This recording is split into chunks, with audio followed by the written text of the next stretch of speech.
à toutes et à tous et bienvenue sur le podcast Projetez-vous. Voici une nouvelle saison qui commence. Elle sera audacieuse, comme je l'espère, mon année 2026. En tout cas, si vous êtes manager, directeur, chef de projet, PMO, c'est l'endroit pour vous. Nous allons aborder des thématiques pratiques autour de la gestion de projet et du leadership dans cette nouvelle saison de Projetez-vous. Il y aura, comme d'habitude, un nouvel épisode chaque lundi et des invités qui pourront venir de temps en temps. Je ne vous en dis pas plus. Asseyez-vous confortablement. Soyez prêts peut-être à prendre des notes, mais pour chaque épisode, il y a une fiche qui va être ajoutée et bonne écoute. Bonjour à toutes et à tous et bienvenue dans ce nouvel épisode de Projetez-vous. Aujourd'hui, dans notre série audacieuse, je vais aborder un nouveau thème qui est l'onboarding. Comment bien faciliter l'onboarding d'un membre de l'équipe, d'un sponsor, d'un directeur pour que votre projet, vos projets se passent au mieux et soient réussis. En effet, l'intégration d'une nouvelle personne fait partie d'une reconnaissance importante du leadership que vous avez. Et donc, rater cet onboarding va montrer à quel point vous n'êtes pas compétent en tant que leader, malheureusement. Donc, évitez cela, soyez audacieux et puis préparez beaucoup mieux vos onboarding. Intégrez vos recrues de manière stratégique, planifiée, surtout en cours de projet. Parce que mal intégré, c'est souvent une source racine de tension, des malentendus et des engagements non tenus. Si la personne n'a pas tous les tenants et aboutissants et ne sait pas exactement quel est son rôle, son poste, ses missions, eh bien, il va y avoir du flou qui va être ajouté, il va y avoir de la méconnaissance et cela peut vraiment être un risque énorme pour votre équipe, votre projet, votre entreprise. Donc, dans cet épisode, on verra pourquoi tant d'onboarding sont incomplets, comment créer un vrai cadre d'intégration en 3 étapes et des scripts de réunion et d'email à copier immédiatement que vous retrouvez dans la fiche qui va être en lien de description de l'épisode. Donc, les 3 pièges de l'onboarding à l'ancienne. Trop plein d'infos. Quelqu'un, dès le premier jour, ne peut pas retenir tous les processus et tout ce qu'il y a à savoir de l'entreprise dès le premier jour ou du dossier. Voilà. On ne lui donne pas juste le dossier, le Teams où il y a tous les documents et on lui demande pendant 1 journée, 2 journées, 3 journées de lire tout ce qu'il a à sa disposition.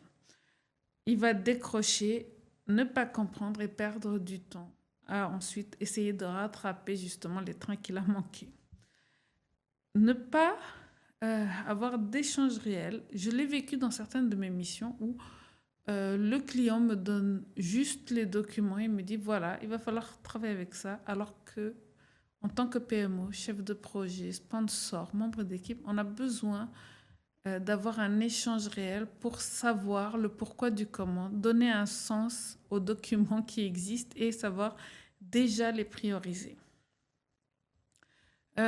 Il faut un moment où poser des questions, exprimer ses contraintes, sa posture. Ce n'est pas un onboarding, c'est un monologue si on ne favorise pas justement l'échange et la possibilité de poser des questions lors de l'onboarding.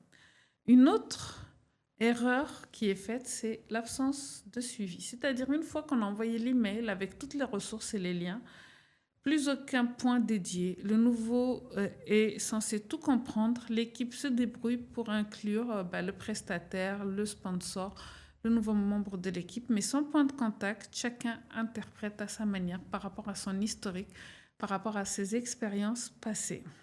Donc voici la méthode d'onboarding que je préconise parce que là, je vous ai montré 3 erreurs à ne pas faire justement.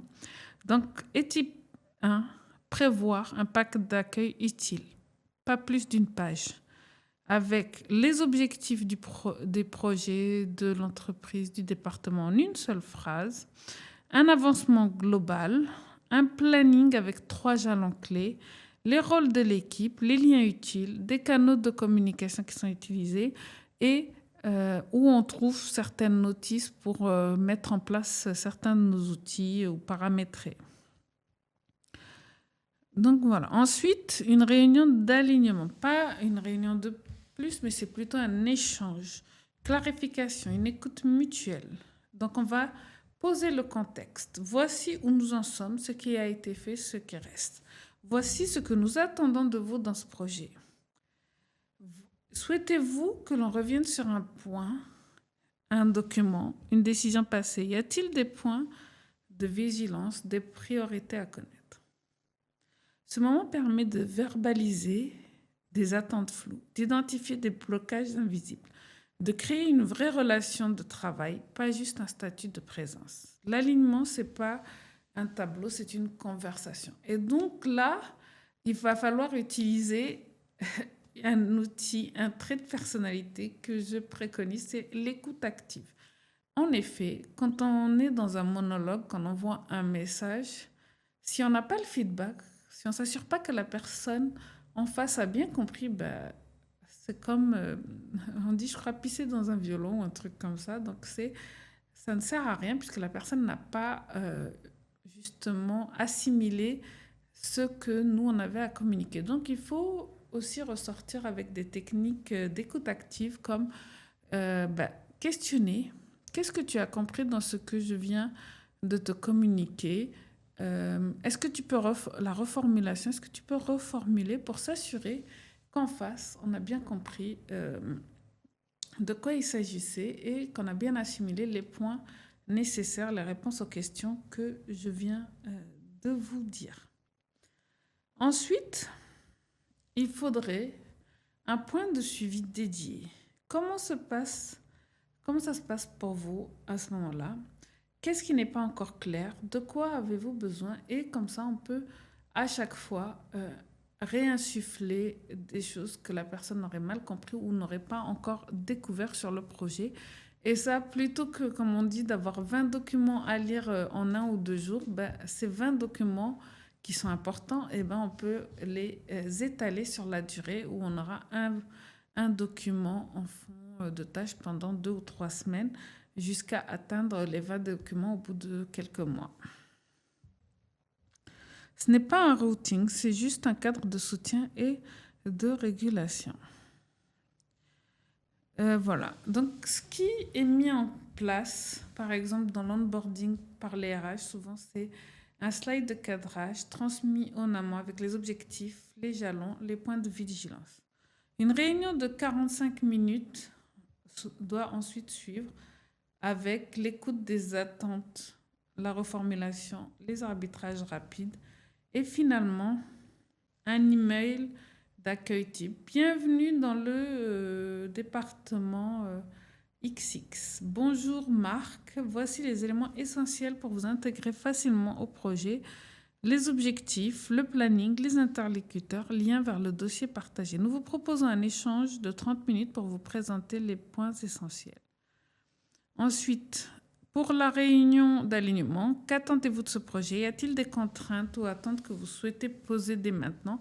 Souhaitez-vous que l'on revienne sur des décisions passées?